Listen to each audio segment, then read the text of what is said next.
Jen. Yes. We also have a question from Kathy from Maris Nellers Official. Siyempre, kilala natin si Maris as napaka-kalod, funny, di ba? Ngayon naman, action. So, besides the action side of your character, what else are you most excited for that your character brings?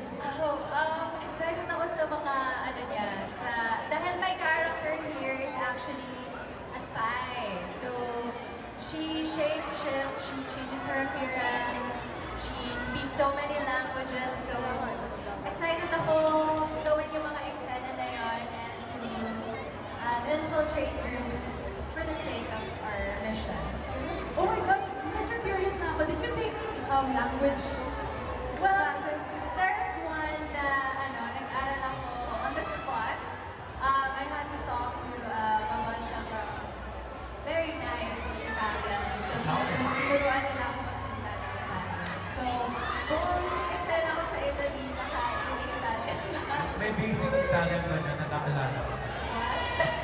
What? What? Ano na, next time na. Next time na. Nakalimutan ko na eh. Sa Indo na lang, doon na lang abangan. Okay. Para naman kay Anthony from Mary Ann here, what lesson have you learned from working with the other casts of Indonesia? Also, yung mga natulog ko, may na-surprise yung kay Sir James. Yung mga instructor.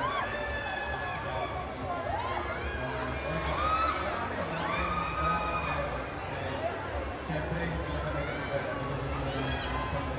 Parang sumalit ka na lang.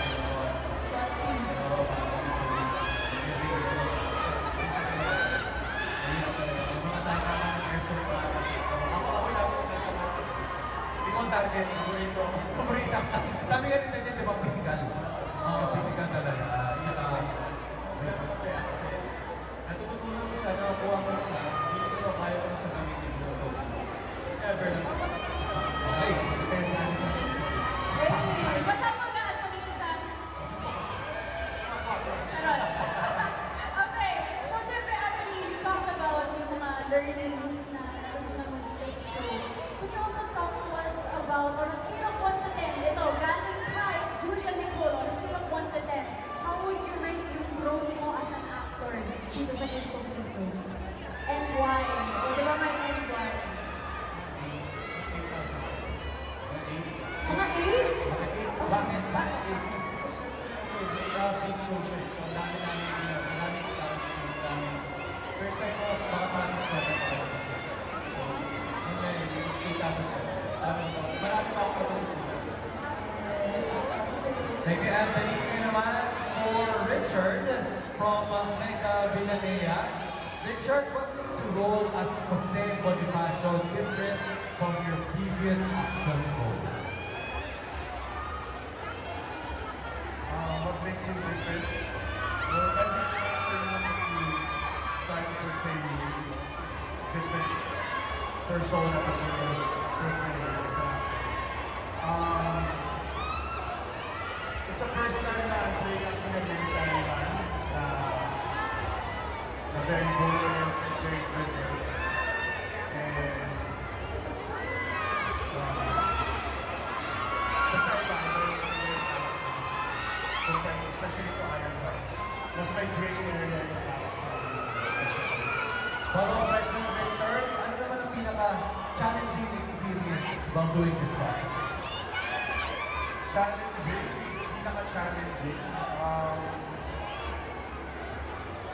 Mahirap kasi pumili ng isang particular moment na challenging kasi maraming challenges na nangyayari. Especially na yung action series. Pero siguro yung sa mga challenges namin, siguro as a group, was our first big action scene I think in Palawan. Kung saan bumapagyo, sa number 1, tapos it's our first action scene as a group. Challenging siya kasi pero I think nagawa namin ang action. And I think that's the main part of the story. Thank you, Richard. Alright, next up we have 2 questions for Mr. Baron Geisler from Thomas. First question is, we would like to know, you have taken on so many roles as a character.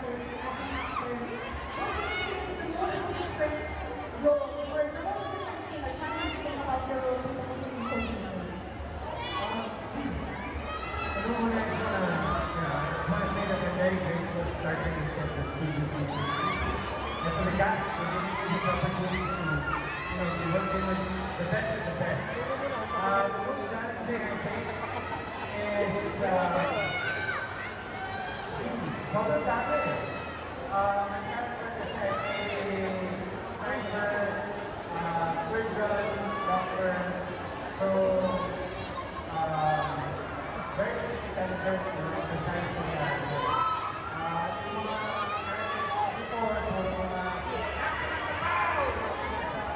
Yung mga bad guys. So, it's grateful na nabigyan ng mga opportunity to become one of the good guys in the world this time.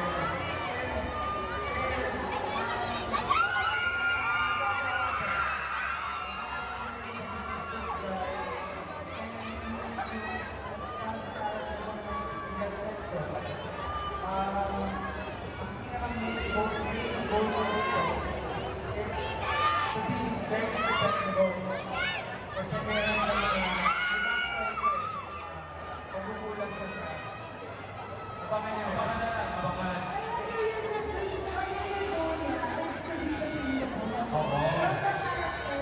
At sabi nga ni Baron kung magkaroon after the video, nagkakalat ka, IRL, complete I your life. will If you're like, so the number ba, siguro from the most challenging favorite scene without, mentioning any spoilers. Favorite scene siguro, bakit may pa-clue na? Marami eh. Palawan. Group. Tetali. Kaya na. Okay, para sa kayo sa kaya. Kasi sobrang kaya sila He's such a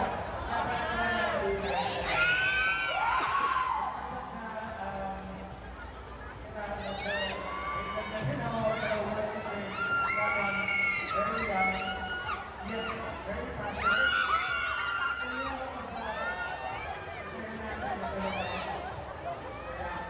personally, parang revelation for you.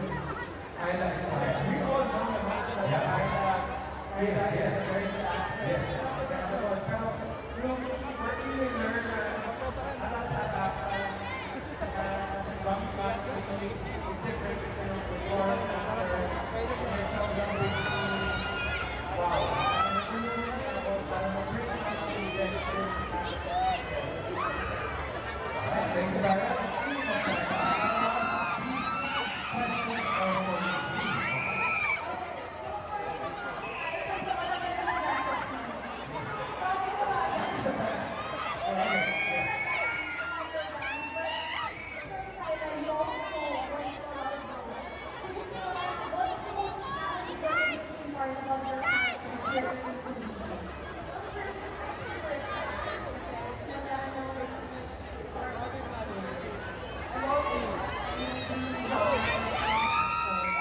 or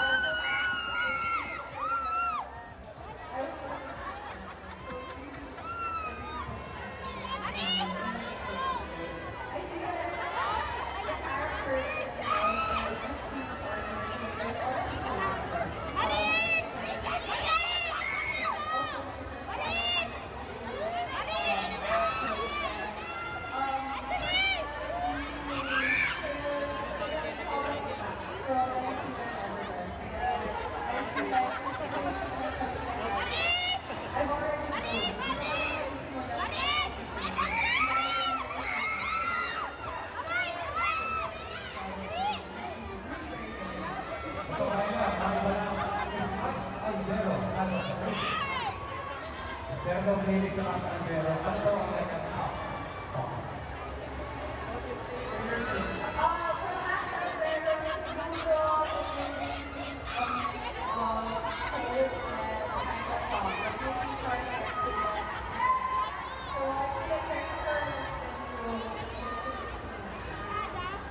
I love it.